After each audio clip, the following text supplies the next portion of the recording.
पिछली वीडियो में आप लोग सेक्सुअल रिप्रोडक्शन के बारे में पढ़ चुके हैं। इस वीडियो में आप लोग 3 टॉपिक पढ़ेंगे। नंबर 1 है एडवांटेज ऑफ सेक्सुअल रिप्रोडक्शन और नंबर 2 है why the amount of DNA does not get double during the sexual reproduction और तीसरा है व्हाट इज़ द प्यूबर्टी। पहला हेडिंग हम लोग स्टार्ट करते हैं। Advantage of the sexual reproduction. Sexual reproduction के क्या क्या एडवांटेज हैं। Number 1 genetic variation. Sexual reproduction के कारण जेनेटिक वेरिएशन होता है। Number 2 lead to great variation in population. Population में जो है वेरिएशन ज़्यादा होता है। और थर्ड है virgin of new species. Sexual reproduction के द्वारा न्यू स्पीसीज का वर्जिन भी होता है। और evolution of different species. Sexual reproduction का एक और इम्पोर्टेंट रोल होता है यूवोल्यूशन में। तो जो डिफरेंट स्पीसीज होती हैं उनके यूवोल्यूशन में भी सेक्सुअल रिप्रोडक्शन का मोस्ट इम्पोर्टेंट रोल होता है।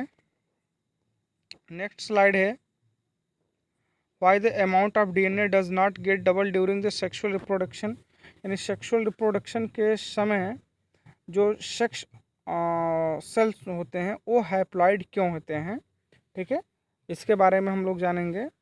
तो जो गैमिट होते हैं या सेक्स सेल होते हैं वो स्पेशल टाइप के सेल होते हैं और इसे रिप्रोडक्टिव सेल बोलते हैं। ये रिप्रोडक्टिव सेल जो होते हैं half amount of DNA contain होते हैं as compare to the normal body of cell of an organism. ठीक है, अगर एक ऑर्गेनिज्म के बॉडी की बात की जाए तो बॉडी का जो सेल होता है, ठीक है, उसमें टोटल नंबर ऑफ क्रोमोसोम जो होते हैं 46 होता है। ठीक है, सपोज दैट एक सेल है, क्या किसका सेल है, एक लिविंग ऑर्गेनिज्म के बॉडी का सेल है, तो इसमें क्रोमोसोम की संख्या कितनी होती है, 46 होती है। एज कंपेयर इसके तुलना में जो सेक्स सेल होती है उसमें क्रोमोसोम की संख्या कितनी होती है, 23, यानी आधी हाफ होती है। इसी कारण जो सेक्स सेल होता है वो हैप्लॉइड होता है, या तो कह सकते हैं हाफ अमाउंट ऑफ डीएनए उसके पास होता है। आइए एग्जाम्पल के रूप में हम लोग देखते हैं। स्पर्म के पास 23 नंबर ऑफ क्रोमोसोम होते हैं और ओवम के पास भी 23 नंबर ऑफ क्रोमोसोम होते हैं। इस प्रकार से स्पर्म और ओवम जो हैं दोनों हैप्लॉइड हैं, हैप्लॉइड नेचर के होते हैं। दैट मीन्स इनके पास डीएनए जो होता है एक नॉर्मल सेल के अनुसार इसमें आधी होती है। एक बॉडी का जो नॉर्मल सेल होता है उसके कंपैरिजन में इसमें आधी होती है। जब ये दोनों मिलते हैं तो जा कर के जाइगोट यानी एक सिंगल सेल का निर्माण होता है जिसे जाइगोट बोला जाता है। और इस जाइगोट में क्रोमोसोम की संख्या 46 होती है।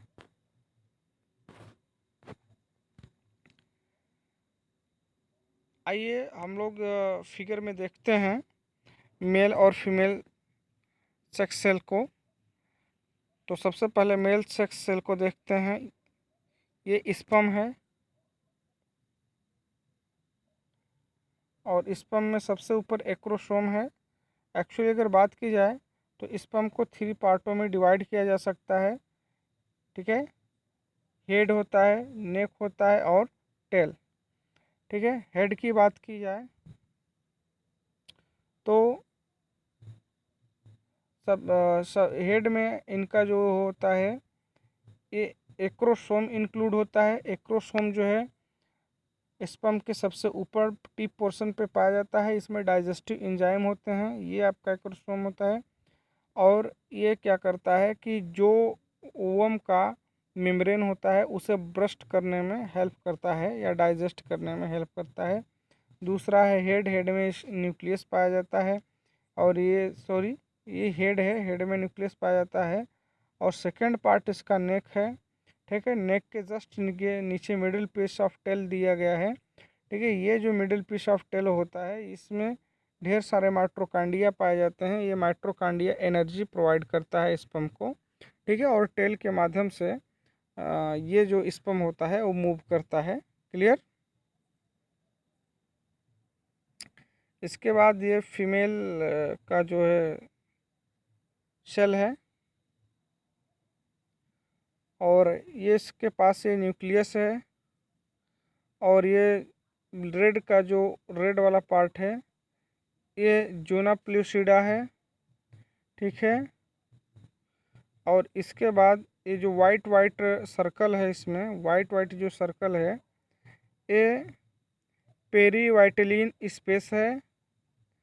और ये जो आप बाहर स्ट्रक्चर देख रहे हैं ये क्या है, कोमुलस उफोरस है। इसके अलावा इसमें मेम्ब्रेन भी होता है।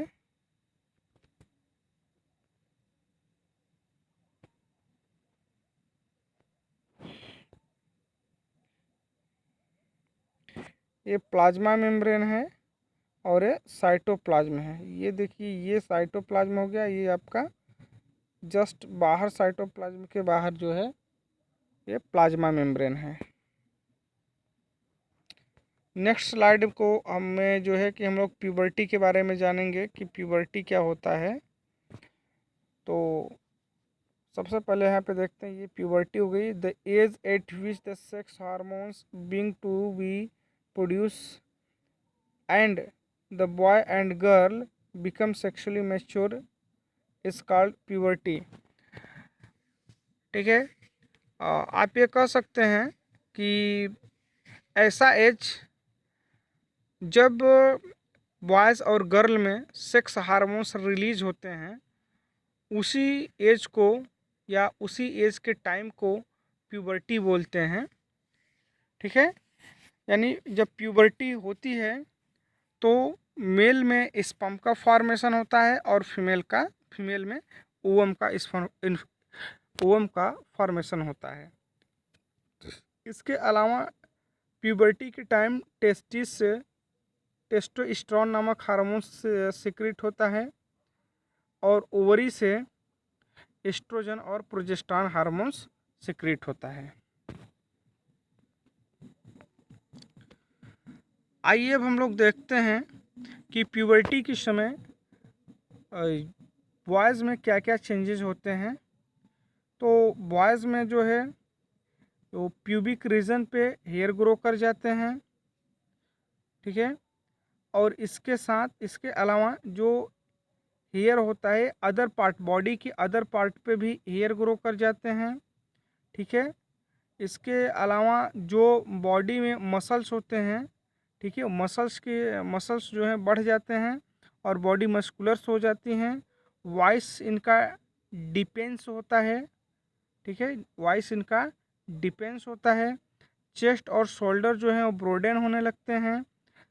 पेनिस टेस्टिस, ठीक है, ये लार्ज होने लगते हैं, यानी इनका जो साइज़ है इंक्रीज होता है। और टेस्टिस जो है इस समय स्पर्म भी बनाना स्टार्ट कर देता है।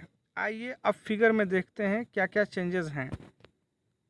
ये देखिए फिगर है, ठीक है।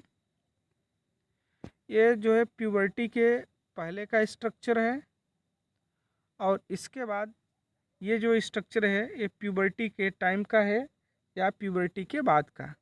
देखिए फेशियल हेयर, ये यहाँ पे जब हेयर ग्रो करता है तो इसे फेशियल हेयर बोलते हैं, फेस पे जब हेयर ग्रो करे। इसके बाद ब्रॉडेन शोल्डर, ठीक है, ये शोल्डर जो है ब्रॉड हो रहा है।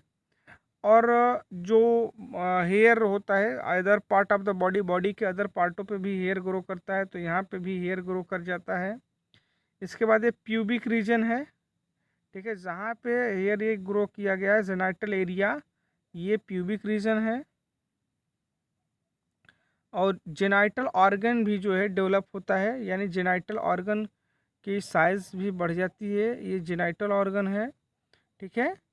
और बॉडी जो है मोर मस्कुलर, यहाँ पे देखिए मसल्स कम है, यहाँ पे अधिक हो जाती है। अब हम लोग देखते हैं कि प्यूबर्टी के समय गर्ल्स में क्या क्या चेंजेस होते हैं। तो गर्ल्स में भी प्यूबिक रीजन पे जो है हेयर ग्रो कर जाते हैं, मेमरी ग्लैंड डेवलप होती है, ठीक है। इसके साथ साथ हिप जो होता है इनका वो ब्रॉडन हो जाता है और एक्स्ट्रा फैट डिपॉजिट हो जाता है। हिप और थाई में एक्स्ट्रा फैट डिपॉजिट हो जाता है। फैलोपियन ट्यूब वेजाइना, ठीक है, ये इनका साइज़ इंक्रीज हो जाता है। ओवरी जो होता है एग को रिलीज करने लगती है और मेंस्ट्रुएशन जो है इनमें स्टार्ट हो जाता है। आइए अब फिगर में थोड़ा सा देखते हैं हम लोग फिगर में क्या क्या चेंजेस हैं। ये देखिए, जो स्मॉल ब्रेस्ट होता है कह सकते हैं, ठीक है, चेस्ट ही है, तो जो स्मॉल चेस्ट होता है वो लार्ज हो जाता है, दैट मीन्स डेवलप हो जाता है। डेवलपमेंट ये क्या होता है, मेमोरी ग्लैंड भी डेवलप हो जाती है, यहाँ पे फैट स्टोर होने लगते हैं, जिसके कारण इनकी साइज़ बढ़ जाती है। इसके बाद ये हिप रीजन है, ये देखिए ये हिप रीजन है, ठीक है, और ये प्यूबिक रीजन है जहाँ पे जेनाइटल ऑर्गन है।